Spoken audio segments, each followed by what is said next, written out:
হলুদ বর্ণ ধারণ করে নষ্ট হচ্ছে বীজতলা। অন্যদিকে বিলম্বে তৈরি করা বীজতলায়ও অঙ্কুরিত হচ্ছে না বীজ।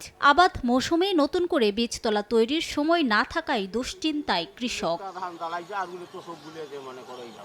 গত কয়েকদিন ধরে উত্তরাঞ্চলে ছিল কনকনে শীতের সঙ্গে ঘন কুয়াশার দাপট। পাওয়া যায়নি প্রয়োজনীয় সূর্যের আলো। এতে কুড়িগ্রাম সদর উপজেলার কয়েকশো একর জমির বীজতলার বেশিরভাগই ক্ষতিগ্রস্ত হয়েছে। কৃষকরা বলছেন, শীত ও কুয়াশার প্রকোপ থেকে কোনোভাবেই রক্ষা করা যাচ্ছে না বীজতলা। এতে বড় আবাদের লক্ষ্যমাত্রা অর্জন নিয়ে তৈরি হয়েছে শঙ্কা। বীজগুলো বপন করেছি, অধিক শীতের কারণে, কুয়াশার কারণে সেগুলো নষ্ট হয়ে যাচ্ছে।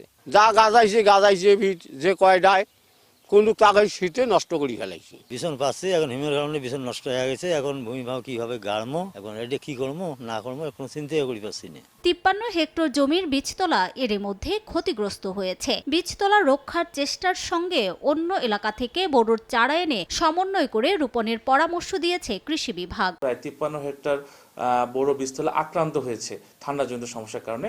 আমরা কৃষকদেরকে বিভিন্ন পরামর্শ দিচ্ছি, যদি কোনো কারণে শৈত্যপ্রবাহ যদি খুব বেশি বিরূপ আবহাওয়া দেখা যায়, সেক্ষেত্রে যদি বড় বীজতলা ক্ষতিগ্রস্ত হয়, সেক্ষেত্রে আমরা বিকল্প চিন্তা ভাবনা করছি। কৃষি বিভাগের তথ্য মতে জেলায় 6500 হেক্টর জমিতে বীজতলা তৈরির লক্ষ্যমাত্রা থাকলেও অর্জন হয়েছে 5895 হেক্টর। সময় সংবাদ, কুড়িগ্রাম।